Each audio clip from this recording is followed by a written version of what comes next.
Welcome, everyone. I'm Mary Chapman, Academic Director of the Public Humanities Hub. Welcome to our latest installment of Massy Reads, a series of moderated conversations about recent books by UBC Humanities faculty that's sponsored by the Public Humanities Hub at UBC Vancouver. The Hub, for those of you unfamiliar with it, is a project established in 2019 to foster and support collaborative research and to highlight and develop public-facing research in the humanities, arts, law, and education at UBC Vancouver. The Hub offers funding to researchers and runs regular programming about public scholarship. Next Tuesday, for example, at noon in person, please join us for an exciting talk with University College London professor and former UBC postdoc, Dr. Zine Yao, talking about their new book, Disaffected: The Cultural Politics of Unfeeling in 19th Century America, from Duke University Press. Information is available on our website. Today, you're joining us for a Massy Reads conversation about interdisciplinary approaches to film. Today's moderator is Colleen Laird, Assistant Professor in Asian Studies. Colleen specializes in Japanese film directors, film stars, and spectators. She's currently writing a book tentatively titled Sea Change: Japan's New Wave of Female Film Directors, and she's building an open education resource that complements this project. I'll turn it over to Colleen now to introduce and moderate this conversation. Thank you so much for that introduction, Mary. Hello, everyone, and welcome. We're so happy to have you here today to celebrate these new works by my wonderful colleagues at UBC and beyond. My name is Colleen Laird, and I'm an assistant professor of Japanese cinema in the Department of Asian Studies at UBC. To begin the event today, I would like to acknowledge, not for the first or last time, that I work and live on the lands of the Coast Salish peoples. To be more precise, I work on the UBC Point Grey campus, which is situated on the traditional, ancestral, and unceded territory of the Musqueam people. I live and am currently streaming to you across a constructed border down in Bellingham, Washington in the United States, which was settled on the traditional lands of the Lummi and Nooksack peoples. The original date for this event to celebrate the wonderful works of my colleagues was changed to today from the previous plan of early March in recognition of another devastating land-related conflict with far-reaching implications. And of course, this is the invasion of Russia into Ukraine. So in light of both acknowledgements, I invite us to spend a moment in reflection, please, to consider our own circumstances and how we have come to occupy the spaces we each call home. So just take a brief moment and reflect, please, if you will.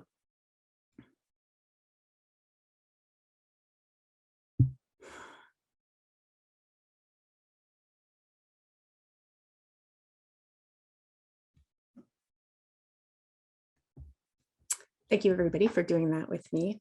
At this time, I want to remind everyone in the audience to please keep your microphones set to mute during the duration of the presentations. We will have time for Q&A later, and at that time, you're welcome to unmute yourself to ask a question, or if you prefer, you can put the question into the chat box, and we will be monitoring that. To give you an idea of the format we've created for today's event, in a moment, I will introduce our panel of fantastic authors and their new works. And I've asked each one to read a short excerpt from their books that captures the main ideas of their work. I will then pose a couple of questions to the whole panel before turning to you, the audience, for your comments and questions. And we are all looking forward to your ideas and participation. So without further ado, I want to turn attention to our panelists and their works. And I'm going to do so in alphabetical order. So that you're not looking at me the whole time, I'd rather turn attention to their works. And I will share my screen here. I assume everyone can see that, correct? Yeah, okay, good. So to begin with, Kyle Frackman is an associate professor of German and Nordic studies in the Department of Central, Eastern, and Northern European Studies at UBC. His research concentrates primarily on 19th to 21st century German literary, film, and media studies, usually at an intersection with queer studies. Recent publications include articles on early 20th century German literature and East German film and erotic photography. A current research focus is the study of queerness in East Germany. His book, Coming Out, is an in-depth analysis of a film by the same name by director Rainer Caro that was the first and last gay-themed feature film made in the German Democratic Republic, or East Germany. The film, there we go, oops. The film Coming Out premiered in the GDR on November 9th of 1989, the same night, as some may recall, that marked the fall of the Berlin Wall, which is precisely why Coming Out is the last gay-themed film of the GDR. In his book, Dr. Frackman contextualizes the film as a queer story made with queer cinematic techniques that play with dominant expectations of genre, mise-en-scène, cinematography, and sound. Chapter by chapter, he gives us a rich and detailed close reading of a single film that is throughout interlaced with insightful and often heartbreaking connections to sexual and social politics. The film is both an exploration of personal free expression and individual possibility, as well as a devastating account of structural constraint. At the heart of this sociocultural conflict, Kyle finds the power of the genre of melodrama in which, in his words, quote, one finds protagonists who are often unable to change the course of tenets determined by social circumstances. So published by Camden House, Coming Out is available both in paperback and online as an open access title. Today, we also have a collaboration between two scholars, Dr. Ervin Malakaj and Elena Lyons. Ervin is an assistant professor of German and director of undergraduate studies in German at UBC. His scholarship focuses on German media studies with a focus on queer and affect studies approaches to literary and screen cultures. He's currently completing 2 books in addition to the work we are covering today. One is a monograph on the iconic Weimar film, Different from the Others, which focuses on negative emotions in the film's 100-year reception history. The other is a monograph on hurt, inefficiency, and other fragile feelings shaping literary form in late 19th century German media cultures. Elena is a PhD student at Eberhard Karl University in Tübingen, researching the democratization of political calculation. She has worked as a lecturer in comparative literature and German studies at the universities of Tübingen and Hamburg. Her research areas include aesthetics of the political and ethical, corporeality, and vulnerability. She is particularly interested in political concepts, especially those related to democracy and to the interactions between their representation and negotiation in the cultural sphere, with social ideas and debates, everyday use of language, and scholarly positions. So Ervin and Elena are co-editors of Slapstick, an Interdisciplinary Companion. This is a collection that introduces us to a variety of scholarly works on not a single film, but a focused genre, slapstick comedy. As they explain in the introduction, the term slapstick comes from a specific prop used in 16th century improvisational theater. This was a contraption made of 2 pieces of wood that, when slapped together, would create a dramatic and disruptive sound that was used to punctuate narrative, often to exaggerate physical simulated violence. This edited collection traces various threads of slapstick since its origin, from stage to screen to page to music and to other forms of visual culture. True to the interdisciplinary signaled in the title, the essays cast a wide yet cohesive net to analyze, for example, the physicality of Hollywood comedies in the 19-teens and 1920s, feminist and queer readings found in the disruptive nature of slapstick rhythm, and what perspectives from disability studies can teach us about the stereotypes of physicalities taken for granted in the performance and reception of slapstick comedy. Published by De Gruyter, Slapstick, an Interdisciplinary Companion, is currently available in hardback and digital PDF versions. And Christopher Ray has been teaching at UBC since 2008 and is now professor of Chinese in the Department of Asian Studies. His most recent book, co-authored with Thomas Mullaney, was released by University of Chicago Press on April Fool's Day of this year, 2022, and is entitled Where Research Begins, Choosing a Research Project That Matters to You and the World. Today, we are featuring his 2021 book, Chinese Film Classics, 1922 to 1949. Whereas I started with a work that focuses on a single film and then a single genre, Chris's work shifts us to a lens to a particular national cinema. Chinese Film Classics covers 14 films from 1922 to 1949, and Chris carefully designed the text to intersect with supplementary open access content on his YouTube channel, ChineseFilmClassics.org, which we'll put in the chat. As such, Chinese Films Classics is a multimodal publication that invites us to consider works of film in detail on the page as well as on our screens. And I should note that all the films featured are available on Chris's channel with English subtitle accessibility. This attention to accessibility signals one of the underlying currents of Chinese Film Classics. It is organized into 14 main chapters, 1 chapter per film, and the book can serve as, in Chris's words, a film viewing companion. It's especially useful for newcomers to Chinese cinema. In each chapter, Chris introduces the historical context of the selected films, provides guides for analysis, and highlights aspects of cultural significance. Throughout, there are dominant depictions of play, particularly toys as props, and genre considerations of comedy, including slapstick, visualizations of gender and female stardom, and the power of language play that is translated to two-dimensional visual screens. Published by Columbia University Press, Chinese Film Classics 1922 to 1949 is available in paperback, hardback, and in ebook formats. So that is enough from me, and I would like to turn attention to our wonderful panelists.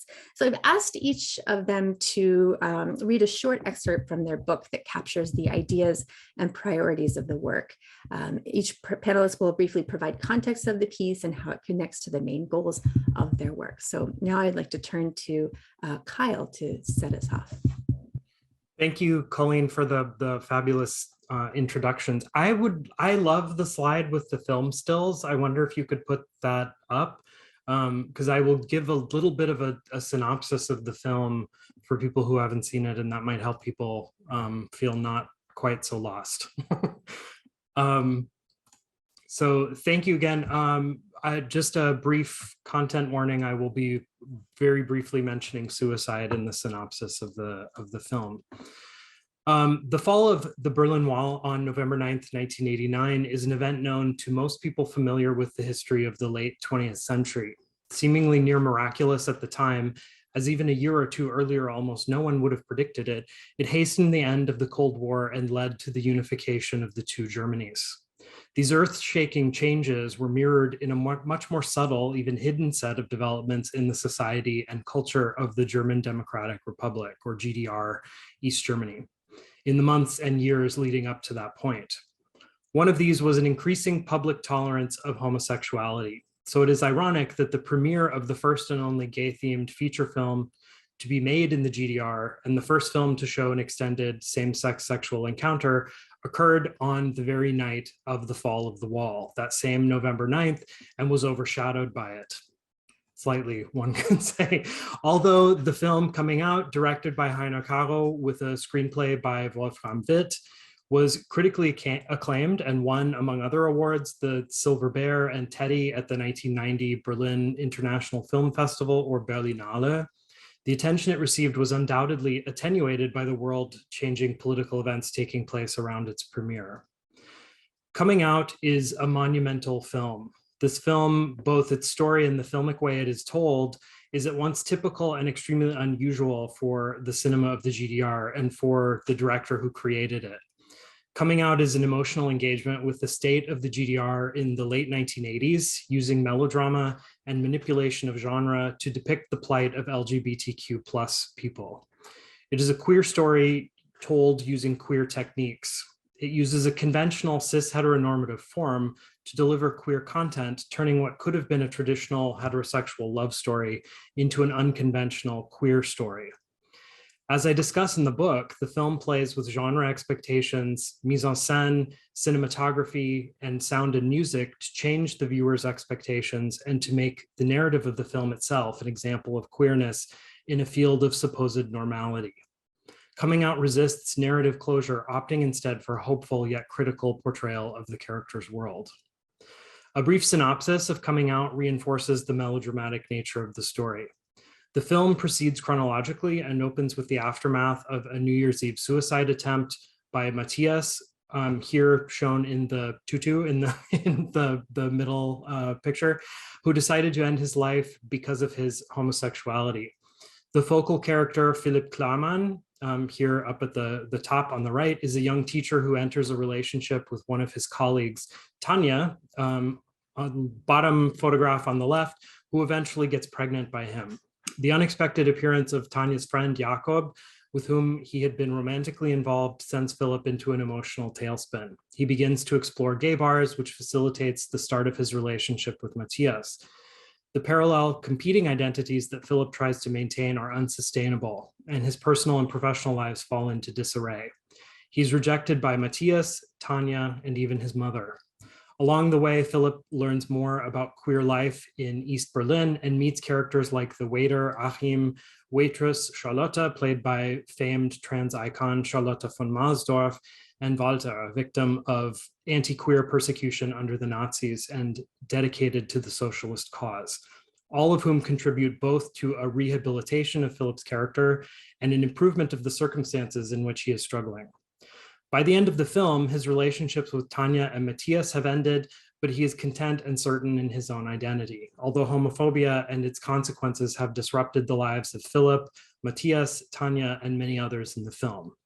At the same time, the image of the GDR the film conveys is one of a society in which sexual and racial minorities must struggle. East German public tolerance of LGBTQ+ people had slowly increased in the 1980s, but the film also demonstrates that problems like sexism and far-right racist violence had not been eliminated. Coming out has a timeless yet simultaneously anachronistic quality. Some of this stems from the film's release and premiere on November 9th, 1989. The outsized hopes that accompanied the film on the part of both the filmmakers and the queer viewers who looked forward to some kind of representation in public media were doomed to be overshadowed by the more newsworthy events of that day and the weeks that followed. Although Coming Out did receive a fair amount of attention, its message became tangled in the meaning of the collapse of the GDR and what many saw as the conquering or colonization of East Germany by a triumphalist capitalist West Germany. Practically, this meant that any reforms or reform-oriented discussions the filmmakers wanted to inspire either could not take place or had to take a different legal, political, and social form because they occurred in the radically different context of the new Germany. For LGBTQ+ viewers in various national and cultural environments, Coming Out remains meaningful for both its record of prejudices and its reminder that such discrimination remains, even if in different form, more than 30 years later. The film's other messages about belonging and social exclusion are significant for all viewers, communicating what Heiner Karo often wanted his films to convey, that societies are complex structures and require individual and collective action to ensure that no one is left behind or pushed out. So I'm happy to talk about the film and hopefully encourage you all to watch it at some point, but then we can move on to the next in the lineup. Thank you so much. Chris, would you please introduce your book? Yes, happy to. Thanks for having me as part of this panel. It's a lot of fun to talk about film and talk about film with people who are working on very different traditions and languages. And I think that one of the things that we probably all face is there are people in your field who are extremely, extremely familiar with these films. These are famous films. But then for the rest of the world, you discover these are totally obscure films.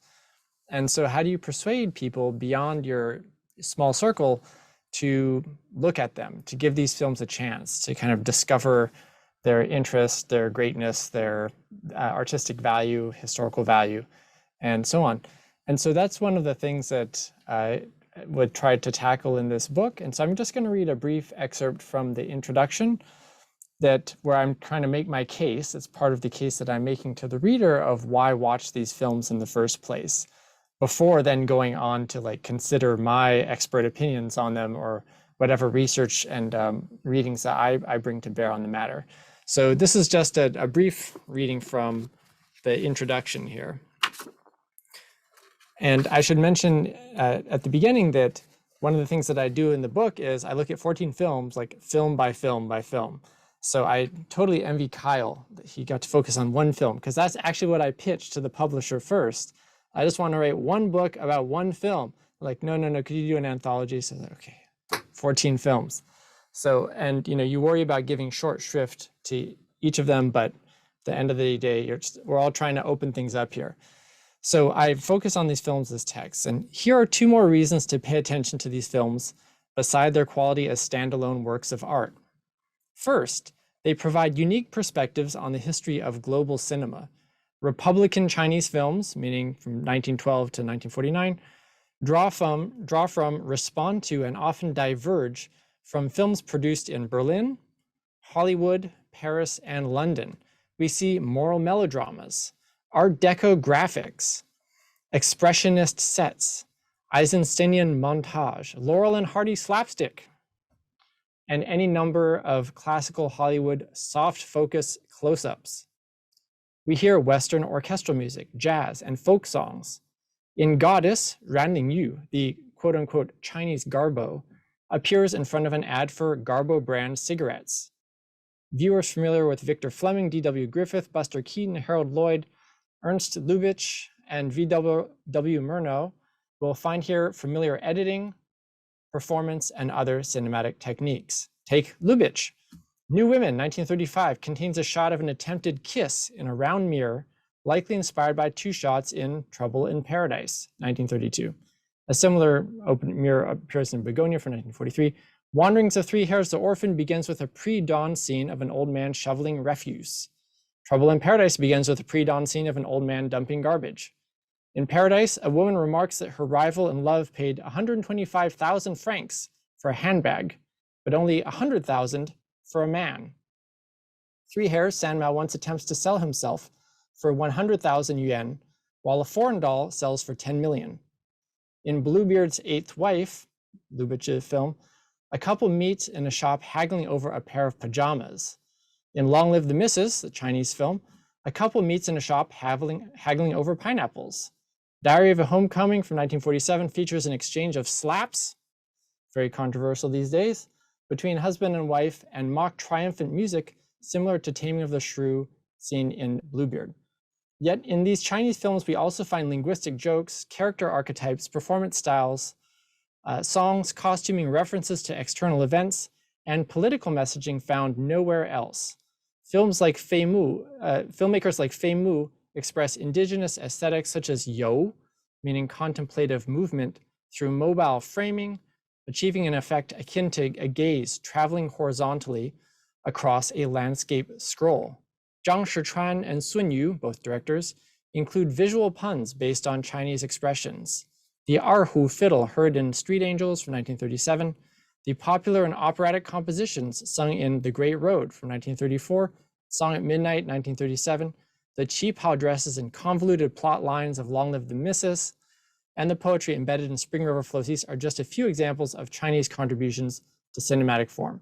So that's just a bunch of examples, I guess the fire hose of examples, some of which I discuss in detail in the book, others of which are kind of in the appendices, the further viewings, further readings that I try to drop in at the beginning to get people in German film studies and Japanese film studies and whatever film studies to take a look at these films, and you'll definitely see things in them that I did not see.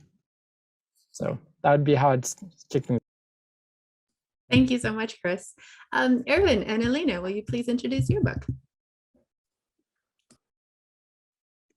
Hi, everyone. Alina, I'm beginning, right? Yeah, you're the beginner.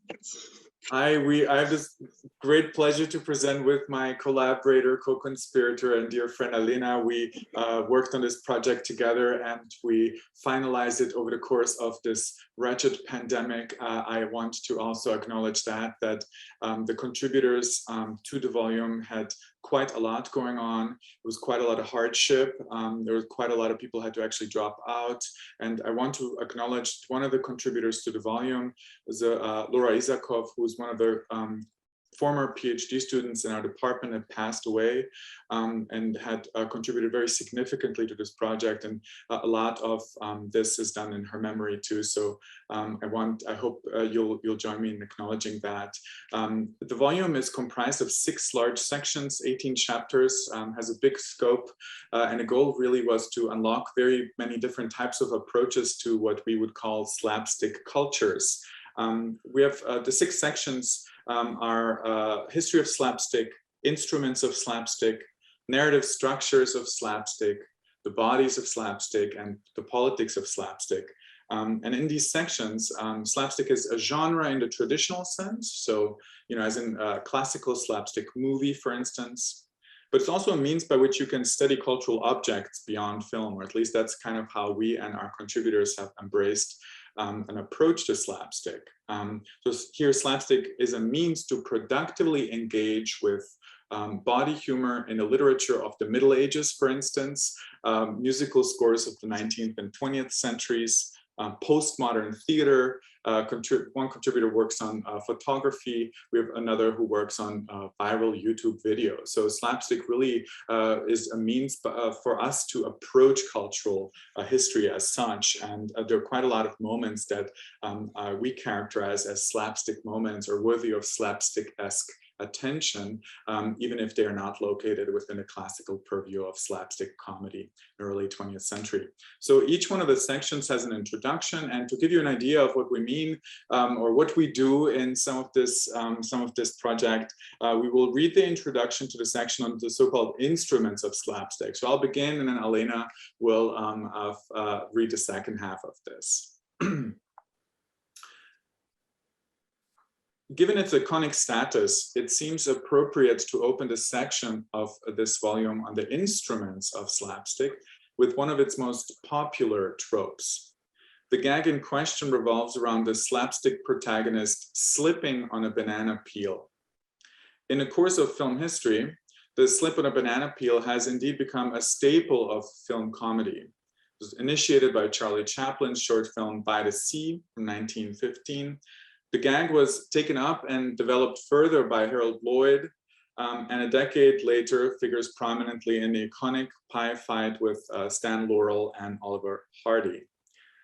Although with other similar devices, the slip on the banana peel points to slapstick's inherent commitment to body comedy, while also drawing attention to material objects that give rise to it, so that give rise to the comedy.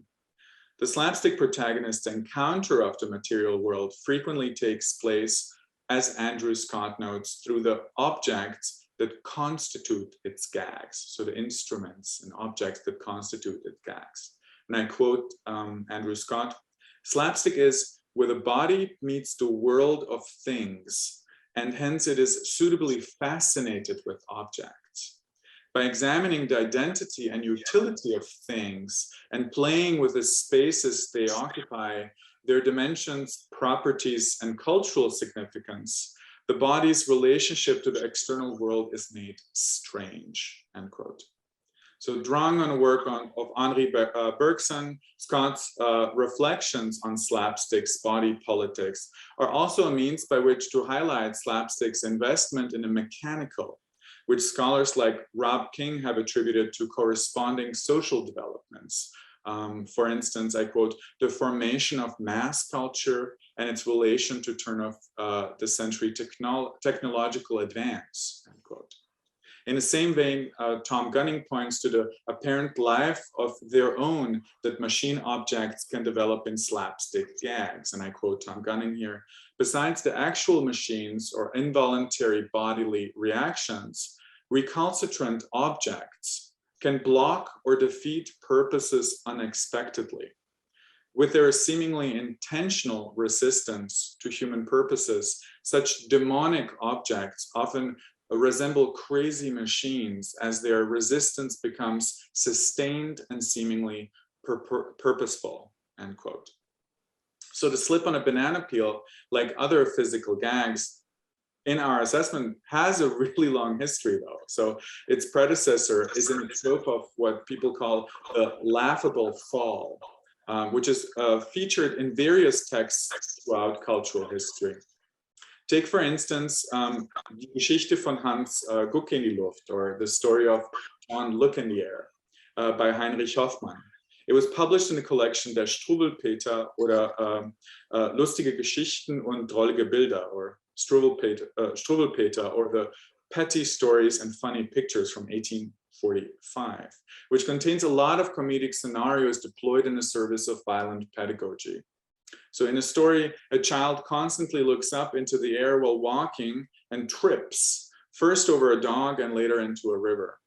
The river scene features fish that evade the protagonist's fall in the time only to comment on it. So the fish notes, and the fishes, 1, 2, 3, are coming back again, you see. Up they come the moment after to enjoy the fun and laughter. Each popped out its little head just to tease poor Johnny. So the protagonist in this tale is one of the few to survive and is among the few non-injured characters of Struwwelpeter. His only pain is humiliation. The passage cited here is accompanied by an illustration showing the protagonist not looking upwards toward the sky. He instead looks for the first time down into the water, from where the fish laugh at him and thus usher in his shame. The failed encounter with the material world and a subsequent shame brought about this failure, which is brought about by laughter, is punishment, and is intended to secure his future good behavior. And I'll turn it over to Alina. Thank you. The child's luck to survive misbehavior is dubious, for the laughter engenders shame and thus channels the affective register of the scene away from pure enjoyment into pedagogy. The dubious role of laughter as a violent source of humiliation, accompanying the trope of the laughable fall, is already present in an example from antiquity. The trope of a person walking, stumbling, and producing laughter without sustaining much or any physical harm has a predecessor in the story of Thales of Miletus. I hope I spelled it right, pronounce it right. Yeah, that's for everyone who wants to remember school, that's the Triangle Man. Socrates relays the story in Plato's dialogue Theaetetus as follows. While Thales was studying the stars and looking upwards, he fell into a pit, and a neat, witty Thracian servant girl jeered at him, they say, because he was so eager to know the things in the sky that he could not see what was there before him at his very feet. Quotation end. At first glance, Thales' fall precipitates the laughter of the Thracian woman who, according to the hierarchical understanding of society in ancient Greece, takes the absolutely opposite position to Thales' social standing. So his standing is very high and hers is very low. For this reason, her laughter is all the more humiliating. But what has been the very point of interest here is that the fall anticipatorily embodies the social meaning of the laughter. Insofar as the fall and the laughter relate to each other causally, they also metaphorically reflect each other, which is the most important aspect of this anecdote, shaping Socrates' as well as later philosophers' discussion of it. Over the course of Socrates' dialogue, the social imbalance is corrected through his insistence to consider the perspective in the scenario. Philosophers are able to think and know, no matter the conditions within which this thinking and knowing emerges. It is thus the laughter at the philosophers that is ridiculous. But Socrates' restoration of Thales from humiliation was lost over the course of the story's long reception history, which primarily remembers his humiliation alone. In 1900, the predecessor of the banana peel gag appears in Henri Bergson's Le Rire Essai sur la signification du comique, Laughter, an essay on the meaning of the comic, in 2 versions. In the first, Bergson connotes it pejoratively in that he describes its comic qualities through the external, that is, physical, mechanical stiffness of a person falling. He frames the second variant of the gag as ameliorative by drawing a parallel between Plato's anecdote of Thales and the literary figure of Don Quixote. Bergson illustrates the comical, which can be traced back to absent-mindedness, the presence of the falling person in their imagined world that causes their mental absence in reality. Despite his fondness of those who stumble, that is, Thales or Don Quixote, Bergson, like Hoffmann, foregrounds the humiliating laughter of others in his description. Neither Bergson's figure of the first variant nor Hoffmann's Hans Guck in die Luft have a valid cause for their mishaps outside of neglect, which justifies the laughter that accompanies the scenes. These abbreviated versions of the Thales anecdote thus become part of a schema that Chaplin takes up in 1915 in his banana peel gag. This gag generates a link between the body and its environment in a way that, on the one hand, harms the body, and on the other, provokes laughter as it suggests a reversal of the subject-object relation. So that was the excerpt from our.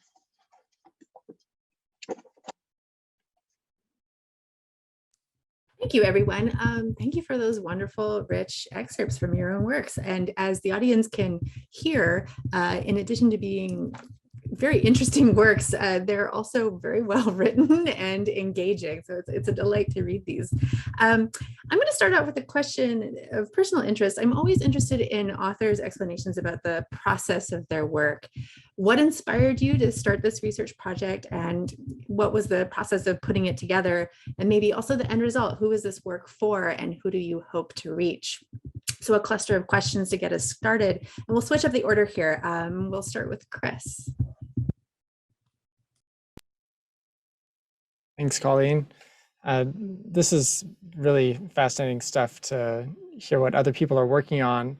I'm glad someone finally did a book about slapstick. Man, I think that deserves some applause right there, because I've been in kind of comedy studies for a while. My first book was called The Age of Irreverence. It was about Chinese comic culture.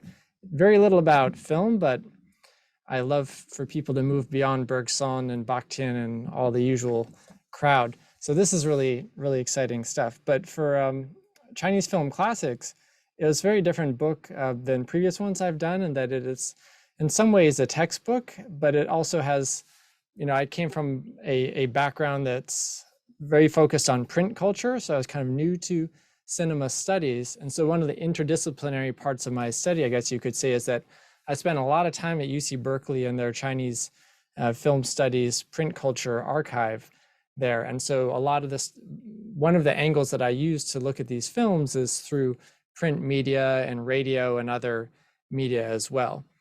But I discovered kind of late in the process of, and I'd seen some of these films back in graduate school. So I think I should really credit my teachers back in graduate school. I took a seminar on early Chinese drama and cinema, and that looked at them also from the perspective of the stage. And I'd kind of liked these films ever since. I'd been teaching film at UBC for about a decade, really, and felt like a lot of the same questions kept coming up again and again from students, where they would confuse just basic plot points about, or confuse the characters' names. And so like I wanted to write something where like, all right, let's just get the synopsis up there first, and then let's do a couple, analyze these films from a couple points in each chapters, and then have your bibliography at the end and your filmography, further viewings and readings. So that's pretty much how I went by chapter and chapter. So it's a little bit workmanlike, but within that structure, film by film, you can really try to do a lot and come up with your own individual readings. But as far as like target audience, so part of it is students, but I'm putting a bunch of stuff in the chat there. Now, a lot of it is trying to find a one plus way. So like we spend so much time addressing students, and that's kind of our main captive audience in some ways. But what happens when you put the out of copyright films on YouTube? And as Colleen mentioned, I've spent a lot of time translating a bunch of these films, over 20 films. You produce a Chinese transcription, then you translate it, then you double check and triple check, and then you subtitle and you get the timing right. So I've spent a lot of time like trying to read these films really, really closely and discover new things. And I've worked with people at UBC's IT group to create a website to host all these films. So what you see there, that's the the image that I use from the front of the book. Now, if you want to, what are Chinese ways of getting people to look at film new? Well, why not start with the character for film itself? Ying, which means shadow, it also means film. And I had found in this 1947 magazine an Art Deco rendering of that character where we have a bolt of lightning, a film camera, and an eye. And like, I want to animate that and have the lightning power the camera to shoot a film and then have the eye watch the film so that you have film watching film. And that's something you can really only do in Chinese.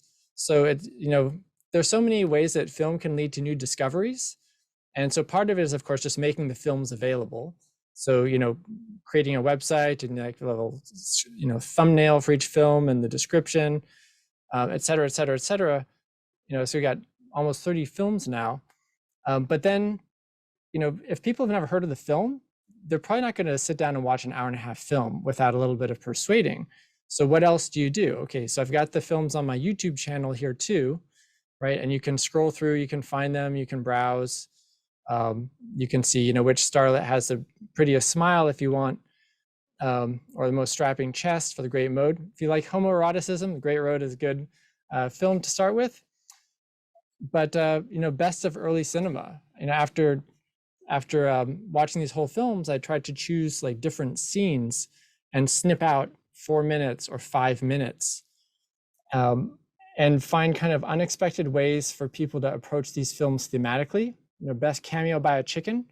This is like Fei-Mu, the film director, had not cast that chicken in the film, but one just happened to run across the camera when he was shooting it, and it became a famous scene and the like. And so this is different ways to try to engage an audience, including a student audience. So like when I'm teaching films, you know, I've got 69 videos in here. I create another how-tos from early Chinese cinema. So how to tell when your spouse loves someone else. Well, that's a scene, a very important scene in the film Spring in a Small Town. How to avoid paying rent when your landlord knows you have money. So there are all of these interesting scenarios, some of which are, you know, slapstick or comedic, or there's a dumb show component in there. But I've been trying to do a lot of experimenting, thinking through writing about film within these kind of broader media ecologies, including keyword search and category search, right? You know, how-to videos, like a huge genre on YouTube. Well, there's a scene in Spring Silkworms about exactly how you feed silkworms. And so there's a lot of stuff you can discover through, again, just slicing and dicing these films into digestible segments that also can be keyed to the stuff that you write about in your book, so to speak. So, you know, the last one I'd mentioned for this group right now is, it became quickly apparent to me that if I want to illustrate how Chinese cinema relates to German cinema and Hollywood slapstick and whatever it may be, Buster Keaton, right? That I need to isolate those sequences as well, where there's a trick staircase and another trick staircase, or, you know, something from Nosferatu that is replicated, or in the Chinese film, that I need to provide these films, you know, to the extent allowable by the law. So that would be some of the stuff that I've been working on. And so this kind of book writing exercise morphed into something much, much bigger and required funny applications and stuff like that.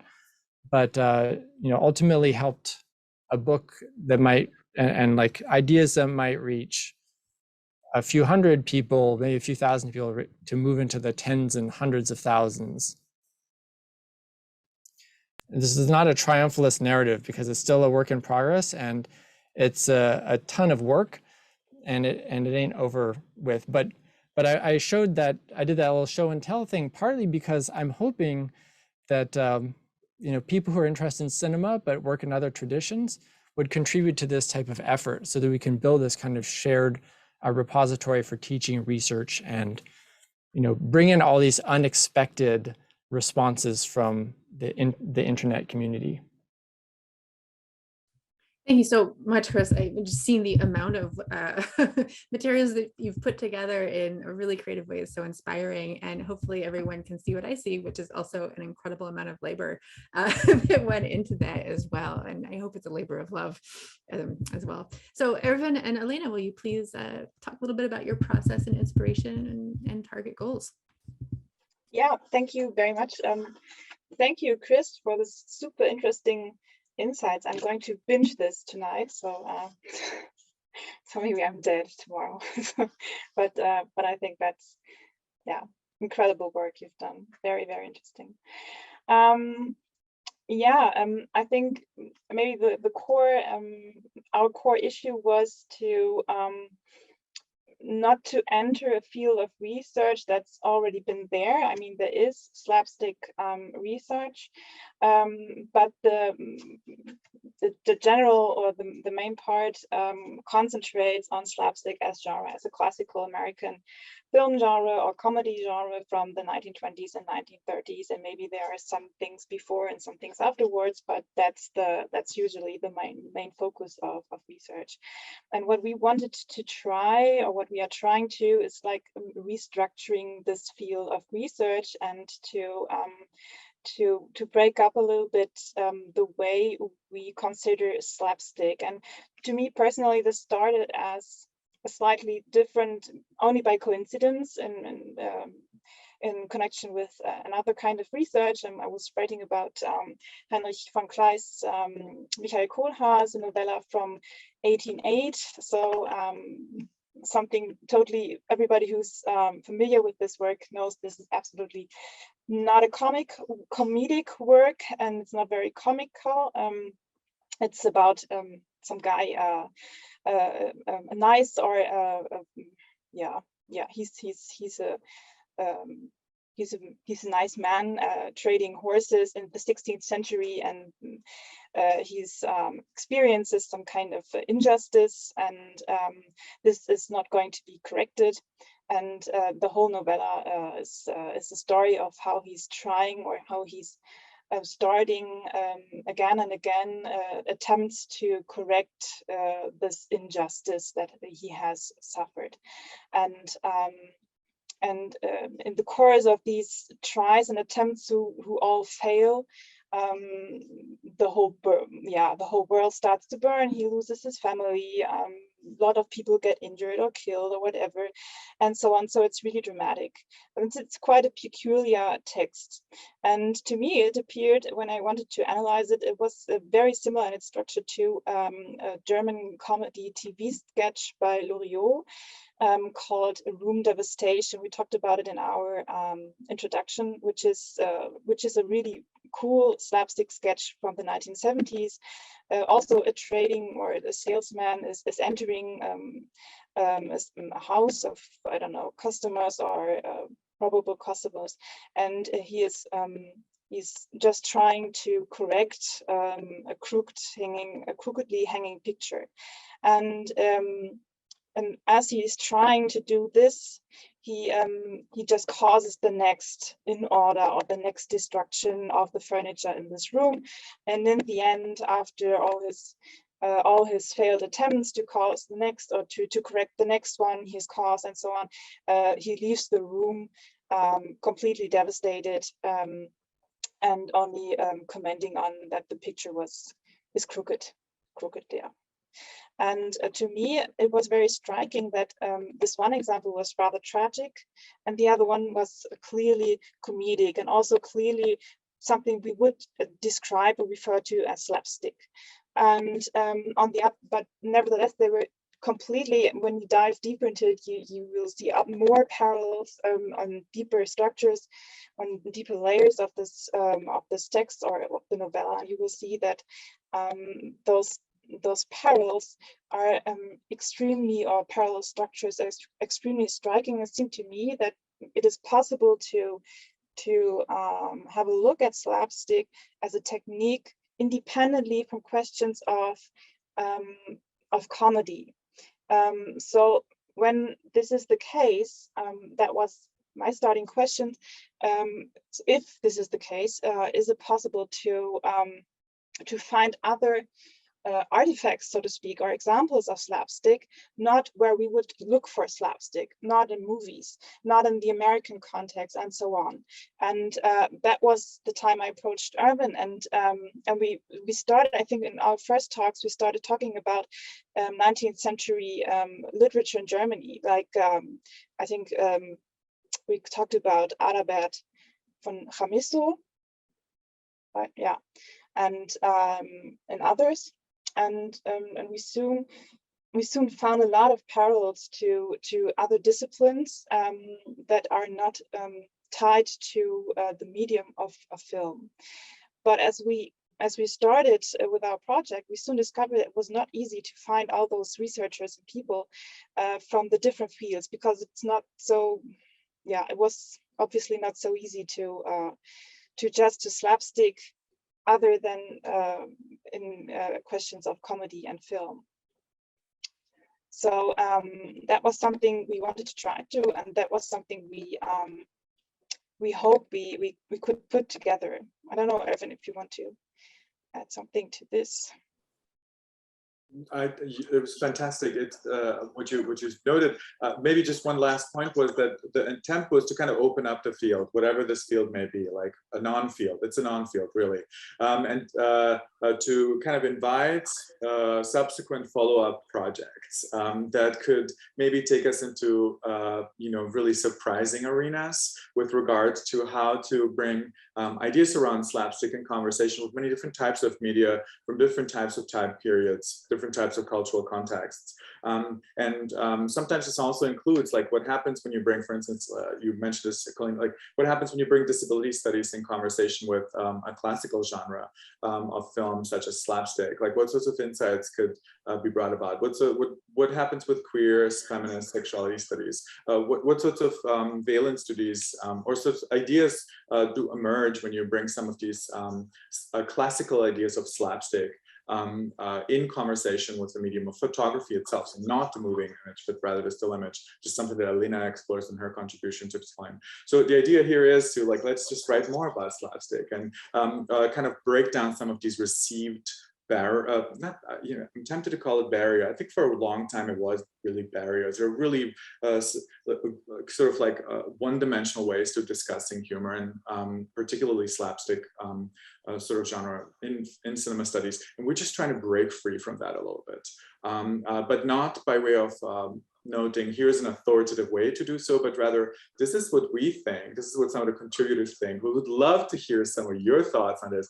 Please write another follow-up project, issue another volume on this topic. We kind of want to generate a conversation on this.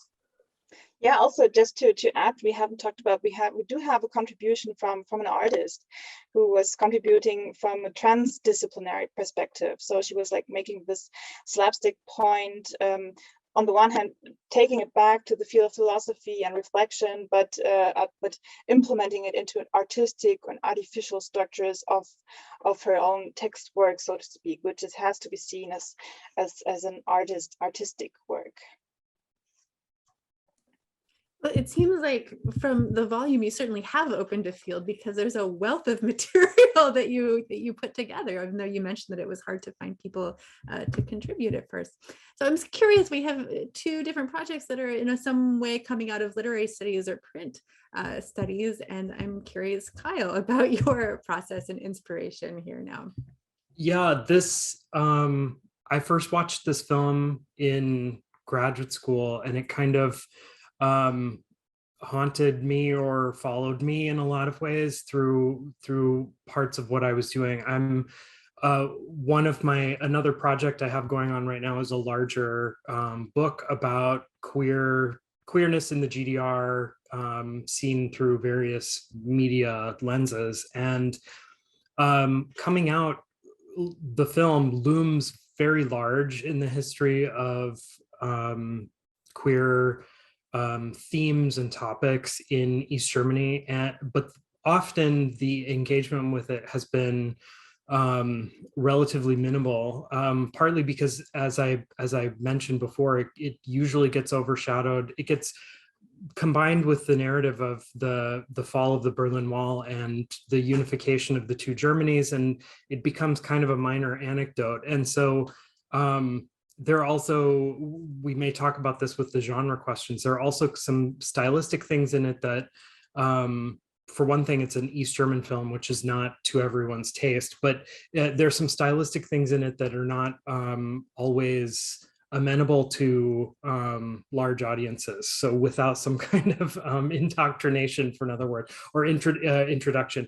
So it became more interesting to me as I was doing this other project, but the work on the book started because I had an enormous amount of information about the book. I'd interviewed the lead actors in the film, found out lots of stuff, spent lots of time in archives, and found amazing information about the production of the film and its reception that made its way in parts into articles, and is making its way in some parts into the book. But there's also a lot more that I could always say about the film, and so this was a good opportunity for that, because I had, as Chris mentioned, I had the privilege of, focusing on this one film, which was really fantastic.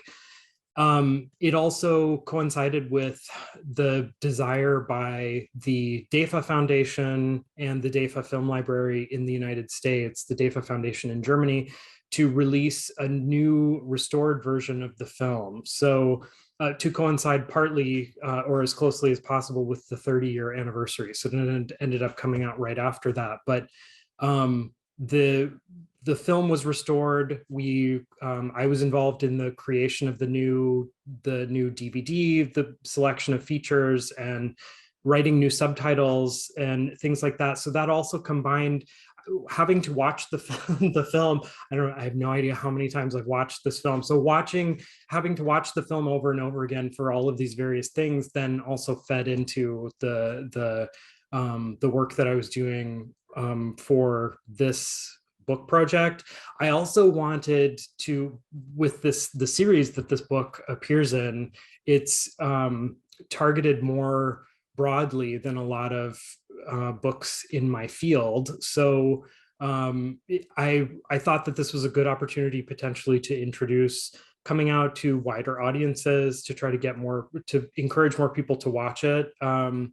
Because it can be, East German cinema in and of itself can seem kind of like a niche topic, and in some ways I think it is, but this film has a lot to say about the larger East German film enterprise, state-sponsored socialism, totalitarianism, which unfortunately has become an authoritarianism, which has become unfortunately more relevant for our lives nowadays. And so these are also some of the things that went into wanting to write about it. So I think back on my experience of watching it in graduate school. I thought, oh, well, this is interesting, it's great, and I wanted to write on queer topics then too, but I thought, I'm not really into this. I'm not really into East German things, and I ended up moving on to some other stuff, and it kind of drew me back. So that's a little bit of the story that the journey that the film and I have been on over the past few years.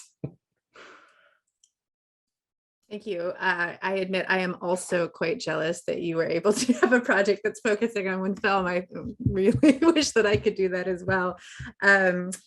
I think I have time for one more question before I open it up to the audience.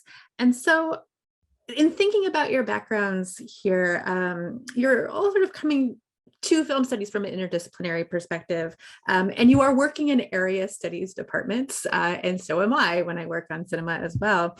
So I'm thinking about your experience and your expertise, and I'm wondering about the intersectionality that we offer to film studies coming from these area studies perspectives. And I'm wondering if you could speak a little bit to, the role or the potential or even some of the challenges that we face in bridging area studies and film studies, perhaps in just research or teaching or publication, right, in any of these avenues. And I'll just open it to anyone who might want to speak on this first or speak to each other.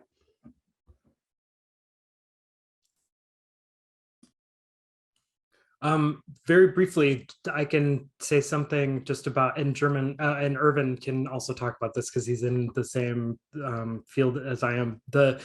One of the great things about, one of the challenges of working in these kinds of area studies or nation-based or language-based fields is that they can seem extremely they can be extremely parochial in certain ways, or provincial, and this can be a challenge that we encounter when we're actually trying to introduce what we're doing to wider audiences.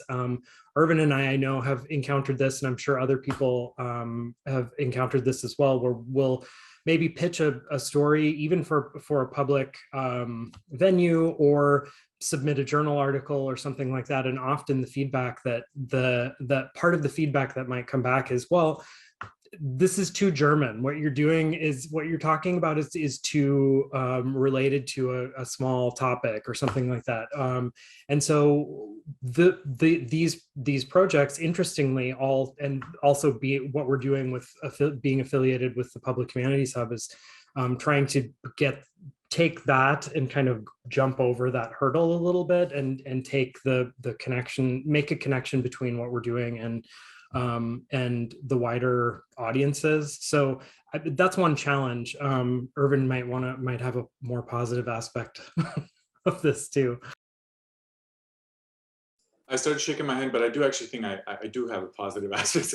So Alina's point, what brought us to this project was, in fact, a literature. So we come at this project through literary studies. But I also personally also work in film studies. So I'm one of these sort of people who is positioned in both fields, and I actually think that that's incredible. I think that's an incredible asset when it comes to projects such as the one that we conceptualize, which is explicitly conceptualized as a project. What can be gained by bringing so many different people with different types of approaches to cultural objects, under the banner of, for instance, slapstick cultures? Like, what can a musicologist do with slapstick? And it turns out quite a lot of really cool things. And what about a medievalist? What sorts of insights can an analysis from medieval studies yield with regard to this? It turns out quite a lot. And so I think a lot of these, a lot of the contributors in some way or another are connected to these sort of so-called area studies fields. But then we also have people who are in musicology. We have people who work in religious studies. To us, it wasn't necessarily a limitation as much as it was a constant. Sorry, I'm trying to articulate this in a positive, but the negative keeps on popping up. So like we see it as an opportunity, but each time that we pinpointed a topic or a contributor, we were like, oh gosh, we need more. So it keeps on being generative, right? So, and I think for us, it was actually quite empowering to approach this interdisciplinarily, with the caveat that one of the things that we wanted to make sure in the introduction is to note what I noted earlier, which is that this is really an invitation for additional contributions to the topic. It isn't intended to be authoritative, despite the C word in the title, companion. Or rather, maybe the companion is a gentle way to note, these are some of the ways that you can do it. Please, engage further on this topic. I feel like slapstick's a pretty good one, actually, for the internet YouTube age, heck, even the TikTok age, because, slapstick is very memeable. This is the one time I'll admit to being watching YouTube while listening to something that I'm talking at, because I watched the laureate thing that you shared with people just now, and it's pretty funny, even on mute. It works well, and I feel like there's potential there to draw people into this field. And I'm really curious to hear from the rest of you about what has worked well for you, because sometimes it's like you put your ideas out there in a book or in a free ebook, for crying out loud, right? Like all this open access push. And I know the Public Humanities Hub is very into this, but I feel like we're still doing a little trial and error to see what really captures eyeballs or captures people's attention, or turns from like a passing interest into a deeper engagement. And I've, with the YouTube film experiment, I've heard from people who score silent films for a living who reach out to me, and often they're trying to drum up business, but sometimes they're, want to collaborate on this and that, or people who are descendants of the filmmakers or the producers, who have emigrated from China, don't speak Chinese, can finally watch their grandfather's films or something like that, or people trying to track down, trivia or historical questions. So there can be a lot of unexpected benefits to the open access outreach, but often it is a bit kind of like you're you're putting things out there and, constantly experimenting with different ideas to repackage the ideas to make them more digestible or more findable to the world at large, especially for those situations where you don't, again, have a captive audience where you can like walk someone through a curriculum of your material. So I'm curious of what has worked well for you guys.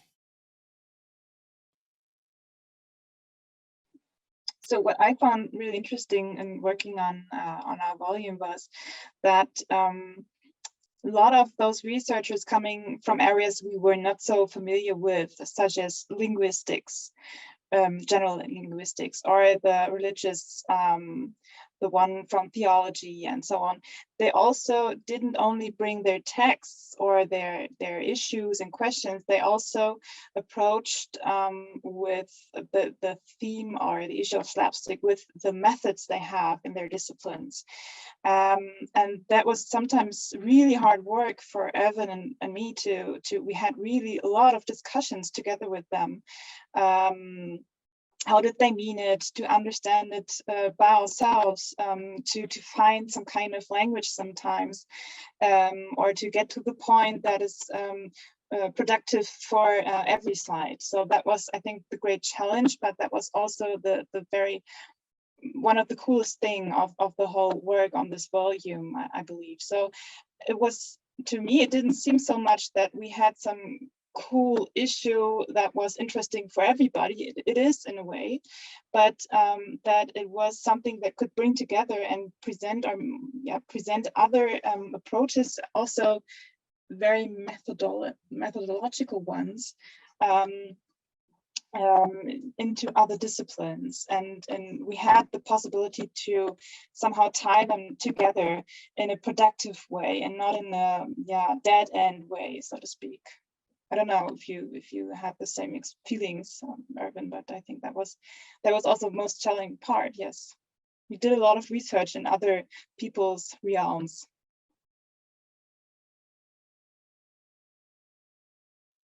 And Kyle's book appears in a German film classic series, right? And I saw that, and I thought, oh, that's interesting. And I'm using the term classics for my book, partly to capture attention from people for whom these like really obscure films, but also because there is a curation going on here, right? Where I'm watching hundreds of films and then choosing the ones that I think are significant for some reason, then trying to justify that selection based on my disciplinary background and perspectives again. But I'm curious too about this balance between, like, I feel like in the past and even now, I err on the side of the curatorial work where I'm, trying to be the subject matter expert and, doing the research and then presenting the relevant findings that I think would resonate with people, versus a different type of curation when you are trying to, bring out, let people make their own discoveries and less of a directed or nudged way. So that's one thing that I feel like I'm continually working with and trying to navigate the interdisciplinary arena and the multi, moving beyond area studies and the like, and trying to find ways to introduce not just the China people, but other people as well. And I certainly find that for a lot of my students, what they are looking for in the films is history. Like, what was the historical reality for women in 1930s China? And I have to say, like, we're dealing with, in the film New Women, 1935, we're dealing with archetypes. These are not like really realistic characters. And you start to see stock characters emerging, or like this person, like they were a character actor and they performed that role in several different films. So it's not unmediated reality here. But that's what a lot of people come to my classes looking for in these films. So I'm not sure how that has affected the way you guys have taught or done research, but it's been something I've had to take into account. The history angle is really interesting. One thing that I have confronted quite a bit with in working on East German things is that often the misconception that because these films came from state-sponsored studios, that it's purely propaganda. So it's something that constantly requires recontextualization and figuring out how to read those kinds of things. That also relates to the question of genre, like how genre in these various films could be tweaked or changed or whatever to correspond to these other kinds of approaches that we're looking at, like Ervin before mentioned, overlaps with disability studies and queer studies and so on. And that's part of what I wanted to do by having this book also in the German Film Classics series. It was the first East German film that was added to the series, and the first film with a queer theme. And that's also a very important part of the outreach work that I try to do with my field. To sometimes the queer angle can also be a better way of bringing the people in. Then I entice them to German cinematic history or the history of East Germany. And the last thing about that is that often, especially with East German things, people view the films that came out of East Germany as pure history. And of course, that's the other side of the kind of propagandistic angle that has to be recontextualized and re-encountered.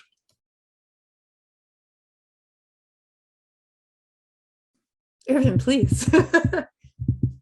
Thank you. No, just Chris, great question about the sort of audience reach. Alina, correct me if I'm wrong, but I don't think we ever considered publishing houses in North America. We singularly focused on publishing houses in the European context, mostly because we thought that would actually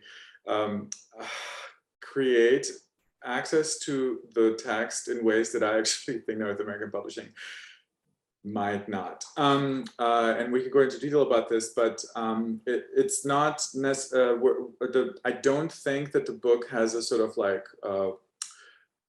beyond academy reach. It's the language of it is too dense. I think it's not intended for a general audience. I think it could be accessible for students, of course. This is no problem, and I think that was the idea behind some of it, but for the most part it was intended as a sort of contribution in a sort of classical scholarly sense. Having said that, it felt more it felt like we would reach more people if we stepped outside of the North American publishing context, because and I'm about to maybe say something wrong, but I think that North American texts don't actually travel as far as I think the publishers claim they do. Correct me if I'm wrong in your experience. Whereas some like the Greuter, which is an incredibly large publishing context, has a fairly large reach. In fact, I think most, if North American texts are distributed in a German context, for instance, they're usually distributed through the Greuter. Again, I hope I'm not wrong in this. I'm just basing this on something. But Alina, I think I'm remembering this correctly, right? We specifically targeted European presses because we thought they would reach more scholars in different contexts than. Yeah, but also because we had scholars from different European countries, and I think that was also a reason why we were some kind of had those international naiveness. Yeah, I do. Yes, yeah, and also we our first attempt was to have it in a multi-language version, which was something De Gruyter was not advising us to do so because of the international reach. What did they said? I think they said American academics will not read something that has got some other languages than English in it. Yeah. So, but it's true. It's a merely, or it's a solely academic work. But I mean, we do have texts that were in their original version quite experimental for the academic context. So they were more like essays, for example, very distinguished essays, but they really tried to somehow get together the challenge on reflecting on slapstick and also their language or their argumentation. They were different somehow. They also wanted to get this this flow from breaking something up. Some of them did so, and I mean, we also did it with this, with the text from Anne Brannes, our last text, which is a transdisciplinary one. So there are some bits of tries. Yeah. I think, Kyle, you raised a really good question that, like, what do we, related to the kind of like, what do we all want to get out of these projects? And also, what is their afterlife? Because, you write a book, there's a somewhat static form to the book, and there are ebooks, and, you could, there are hypertext books and the like, but, we've all seen really good ideas languish and good works of scholarship be neglected. And so one of the questions that I'm constantly asking myself, and I think it's probably related to the work of the Public Humanities Hub, is like how to amplify in the best way these works of scholarship, which may appear in one form to our colleagues in the academy and the subject matter experts, but could also potentially be recycled in different ways and formats to again, hook in other people who may otherwise not have thought to look for them. And so this is one thing that I'm constantly trying to figure out is like, do you turn your book into a feed, and like you dribble out like different bits and pieces, and so that people will find the parts that they want and then hopefully read more. Or if you've done the book on coming out, 10, 20 years, when that, is shown at a certain film festival, people are going to definitely be looking at your book in connection with that. Possibly for slapstick too, but I'm kind of curious, and I don't want to like steal the agenda here, but I'm just like voicing some of my own curiosities about, when you do a project like this, is your time horizon for it 20 years? Or 30 years or 5 years, or is it like it's done and like on to the next project? So I'm very curious how you guys approach this question, because you could, you're done with coming out, there are plenty of other films that deserve a book, but what what do you do next? I think I'll interject just to say that I've also put in the chat, we welcome the audience as well to take the opportunity to ask questions, raise your hand, put it in the chat. Either one works. I'll draw it back now and return to Chris's question. Yep. Briefly, the coming out is thinking about my book being connected to coming out screenings, for future anniversary things, is both comforting, because it, in terms of the idea of giving additional context to this work that I've actually really come to admire or love in certain ways. But it's also kind of horrifying, because I've always, as we all have experienced in things that we've published, there are already things now when I look back at the book that I probably would have done that I would say slightly differently. And so I'm benefiting, of course, from the fact that coming out is now continuing to accompany me on the last little bit of this East German project that I'm working on before I go back to the 19th century. But it's, so in that way, I'm not completely done with it yet. And I'm still squeezing more water out of the washcloth, I guess. We do have a request in the chat box from Heidi here, who would like to hear more about how Ervin and Elena recruited people to work with you on this project. Oh, this was a journey. A long, complicated journey of, right, Elena? Lots of emails, some cold call, the email version of a cold call, a lot of work behind the scenes, sometimes begging, like, hey, please, we need, like, anyone, we're cool, you want to hang out with us? It was really, especially as people who are both, if I can say this, emerging or junior, with working from within area studies, right, it wasn't easy to, actually sometimes we didn't even get any responses back from people, right, and once we secured one interested party, we asked them if they had recommendations, and we really kind of did this approach, right? Surveying the literature on slapstick and trying to like really invite actually already established people on the topic to participate in some of the discussions. Some took to bite, others ignored us, right, Alina? Am I right? Yeah, some ignored us. That was not the worst. I think to me, we did had a concept. We were like, okay, we want to make this interdisciplinary. Let's see what kind of disciplines we know at all. And if we can make some suggestions for the beginning. Let's start the conversation. And we had some, we tried to very loosely find some examples we could present to those we wanted to ask for, and then we did our research.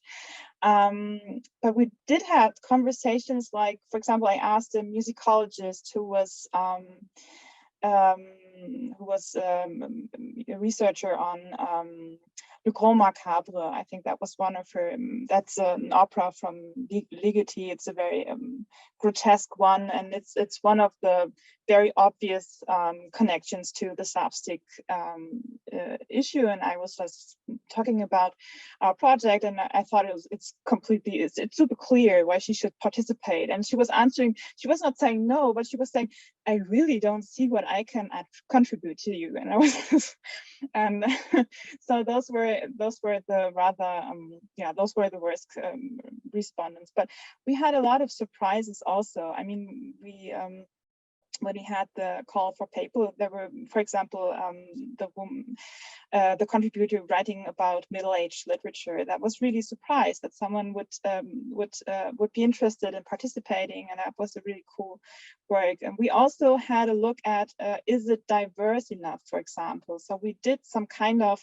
structuring or control or whatever, and if we found that something was, for example, underrepresentative, we would try to get some scholars, and those coming from, for example, from queer studies or gender studies or disability studies, those were usually quite open to the whole project and usually quite optimistic. And so there was some kind of mentality that was very unproblematic and very cooperative. So yeah, it was a lot of luck, and we are thankful for each and everyone who contributed and sticked to the project, and those who didn't want to look at this. Thank you. We have another question from Caroline, both for Kyle and for Chris. What do you think about GDR movies that makes them less appealing to larger audiences? I was also keyed into that comment, that off-the-cuff comment. And how can we advocate for them? And this can apply to Chinese films as well. One of the interesting things about East German film is that it was a state-sponsored studio system. They didn't have the commercial influences that films made in the West had. So the desire to capture audiences and so on, that the films that were made and the various things that were made in the East German studios, so documentary studios, animated films, and so on, there was a plan, like often occurred in plan economies, so plans for the kinds of cultural things that would be touched upon in the films. And the number of people who came and got tickets and went and sat in the audience to watch the films wasn't completely relevant. It wasn't wholly irrelevant, but it didn't matter in the way that it did in the West, obviously, for making money. So the one effect of that is that the storytelling mode in East German films is often much slower than a lot of Western audiences are used to, especially if they're used to watching Hollywood films. But even a lot of other films, the arcs of East German films tend to be a lot longer, and so things develop. And so when I've used East German films with students before, that's sometimes a struggle, because things tend to burn quite slowly in East German films, and you have to stick with it and then see what the film is doing. And that doesn't always translate very well, literally and figuratively, to try to capture audiences. say a question about kind of reception of Chinese films. I think for the early films, they were definitely struggling with less money and sometimes more rudimentary equipment. They didn't always have the most cutting edge equipment. And so some of the surviving copies, like the quality of the visual image or the sound recording is often terrible. So that can be a challenge. The main challenge, of course, is just they're not available in English until they are. So if they're not available in English, then a lot of people will not watch them. So that would be the main challenge, I would say. It was just pure language, but it really varies based on the era.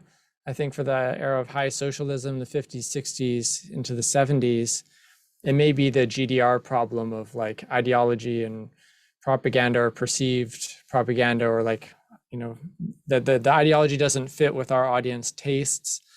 There could be some narrative things too, but I think for the most part, Chinese films throughout Chinese film history have been pretty engaging as narratives, and even more on the melodramatic side. And so contemporary films, there's not as much problem. There's a lot of commercial schlock as well, of course.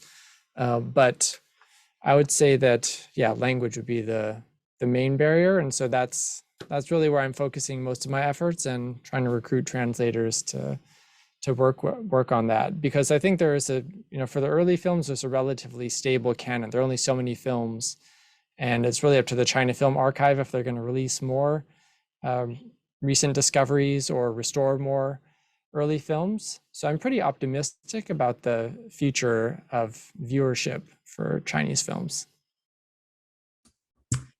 Thank you, everybody. We're very quickly approaching 3 o'clock here with only 4 minutes to spare, so I'm hesitant to embark on another question. I just don't think there's time. But let me extend my gratitude to all of our panelists for their wonderful work, for spending time with us today. Thank you to the audience as well for participating and joining in. It's such a pleasure to read your work, and it's really a pleasure to be part of boosting the amplification as well. So thank you, everyone, and congratulations. Thanks, everyone. Thank you. Thanks, everyone. Thanks, Colleen. Great moderating, Thanks, Mary, for hosting Colleen. us. Thanks, panelists, for a really great discussion. So glad you could all come, and thank you to our audience for coming and joining us.